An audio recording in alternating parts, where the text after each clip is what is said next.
local initiatives? It's okay. So what that is, that's kind of a spin-off from the UN. It's a non-governmental organization that is made up of governments, of local governments. So it's kind of interesting.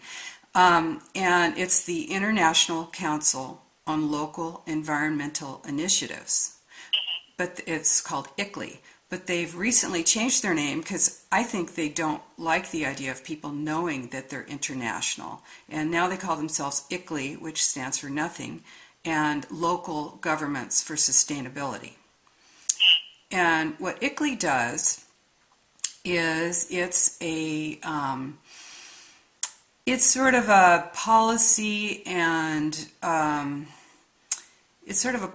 legislation arm, kind of the UN. It is international. It's in 70 countries, and they say they represent 583 million people. And in California, it's 101 cities and 11 counties that are members. But what they do is they have greenhouse gas protocols, which they actually sell to different communities. They will, for a fee, measure your greenhouse gas output and help you make goals so that you can reduce it. Like, for instance, Sonoma County in 2009 voted to give $83,000 to ICLEI to develop a program for them. And this is common. You see this, throughout the U.S. So, yeah, ICLEI is a non-governmental organization that's actually made up of local government individuals. So, like your regional boards, which, if you don't like the way, first of all, our country is developed on, the sense of we're federal, state, and local, right?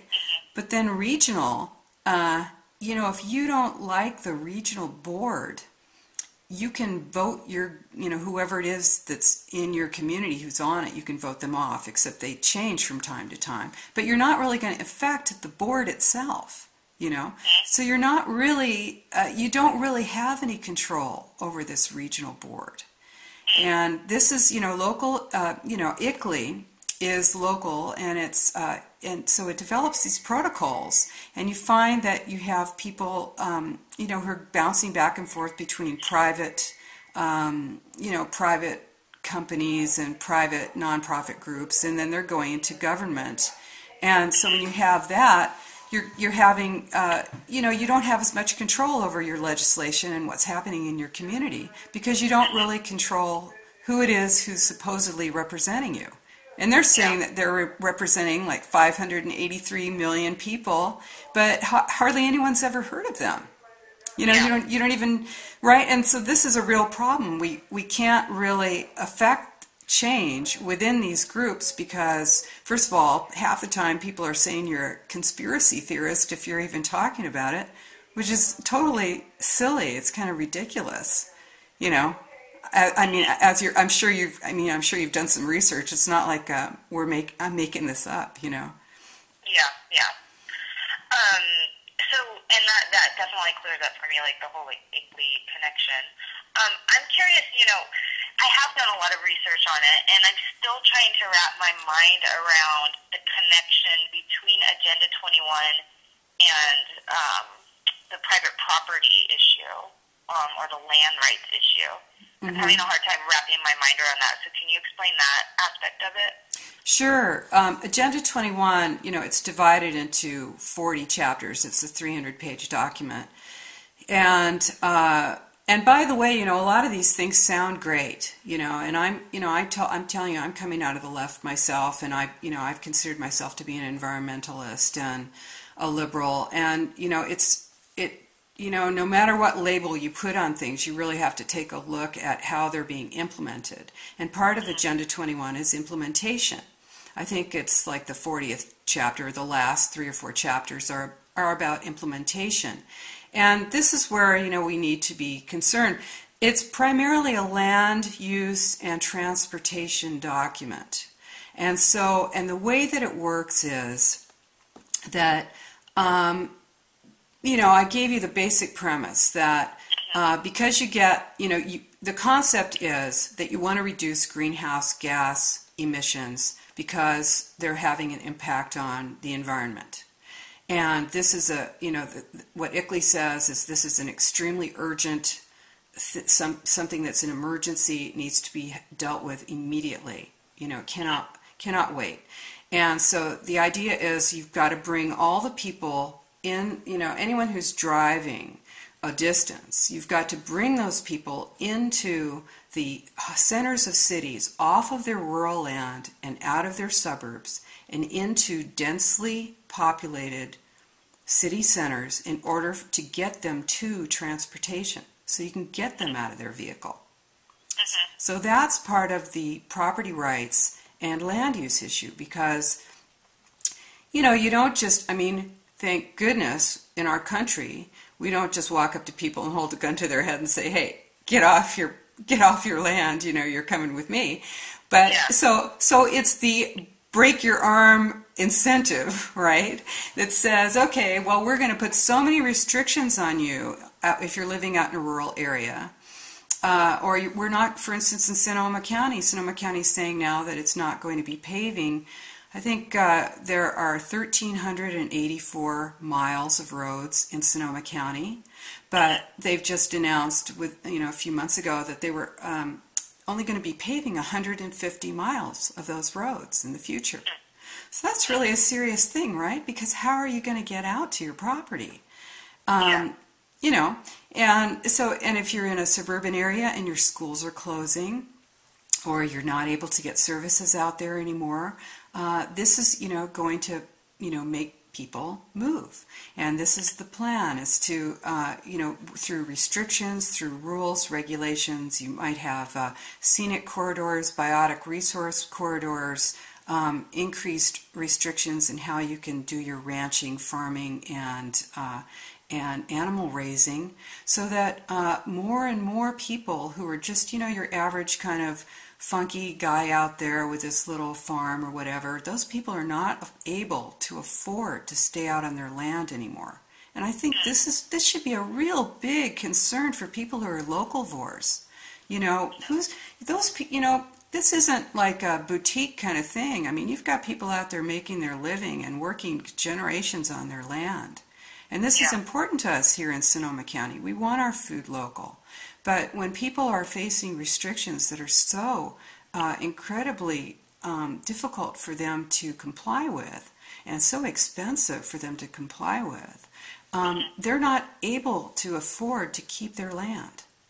And then you have that land passing into open space, or maybe some big guy is going to buy up 10,000 acres of it, and I don't know what they're planning to do with it.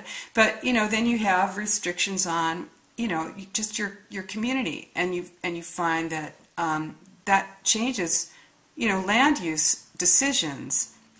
Even if you don't own any land yourself, even if you live in an apartment on a transportation line and you love it, that's cool. That's your choice. But a lot of people choose, they want to live out on the land, they want to have animals, they want to grow food, they want to bring that food to market. And those people are, finding that it's less and less possible for them. And this is part of Agenda 21. Interesting. So it's more like a policy-oriented or a policy-driven alteration in sort of land use rights, as opposed to, like you said, someone coming in and saying, I'm taking your land away from you. Right, which they do also because, in redevelopment areas, they have the right of eminent domain. Which means that they can just go up to you and say, hey, your area has, there's 1,100 acres. I don't know if you can conceive of how big that is, but that's like miles in each direction. 1,100 acres that are blighted through the center of Santa Rosa, and plus all the other redevelopment areas that are in Santa Rosa, which is like several thousand more acres, And then, in those areas, the city can just go up to you and say, hey, we're taking you by eminent domain. We've got the right to do it. And they do. And you've already lost your property rights there. That's the reality. So, yes, the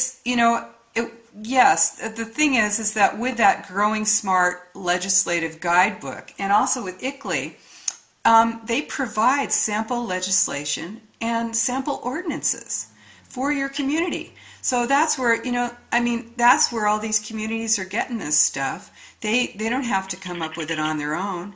It's given to them in, they're given sample legislation, sample ordinances, sample statutes, and then they implement them. And if you're like me and you're here in Sonoma County because you think it's really great and it's real and it's funky and it encourages people to be individuals and we have a beautiful natural environment here, you don't want to see your community look like every single other community in the Bay Area and every other community in the U.S., right? If you wonder why, hey, how come how come so many of these commercial developments all have like a Panda Express and a Jamba Juice and a, blah, blah, blah, right? They all, they all have the same thing, right? Well, hey, believe it or not, if they're in redevelopment areas, part of what redevelopment says is that you're blighted if you have too many local businesses. Too many local businesses is blight, so then you have all these national retailers. The deal is this is really a corporatocracy we're talking about, and they have greenwashed it. They're making it look cool. If it didn't look cool, we wouldn't be, so many of us going for it, Yeah. And that kind of leads into my last question, which is, this is for the green issue, for the Bohemian, but what about sustainability, climate change, and the things that we should be doing right now as a society to address that? What's your thoughts on that? Mm-hmm. Is this a sustainability issue, or is this like you said, a corporatocracy redevelopment issue? I think, unfortunately, it's so interwoven, it's really not possible at this point to separate them. Because, for instance, my partner is a general contractor. Back when she was, we're kind of old hippies, and back in the 70s and 80s, she built an entire house, a 2-story house out of recycled materials. And we have, we're part of a movement of people who, is into reuse, recycle and reuse. And, you need to think about environmental issues and how we can best protect our water and our air and our natural environment. This is part of what we value as Americans. And I think that is very important. But I think that you do have a corporatocracy that has run around and gotten in front of the green movement. And I do think there's a real problem here also with progressives. I don't even know what that stands for anymore. I'm a Democrat, have been for my entire voting life. But, I've been demonized and, and had to deal with a lot of abuse from the Democratic Party, which is sort of bizarre. I'm like, hey, why aren't they on board with me on this? Like in Sonoma, the Democratic Party in Sonoma County? Yeah. Mm-hmm.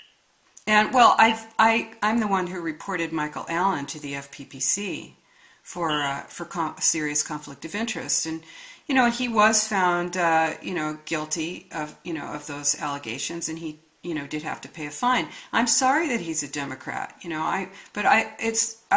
why should I look the other way because someone is, in my political party? I think, being a liberal, as a liberal watching this, being implemented mainly by progressives, I have to say I don't care what label you wear. When it's authoritarianism, we don't have any place for that in the United States.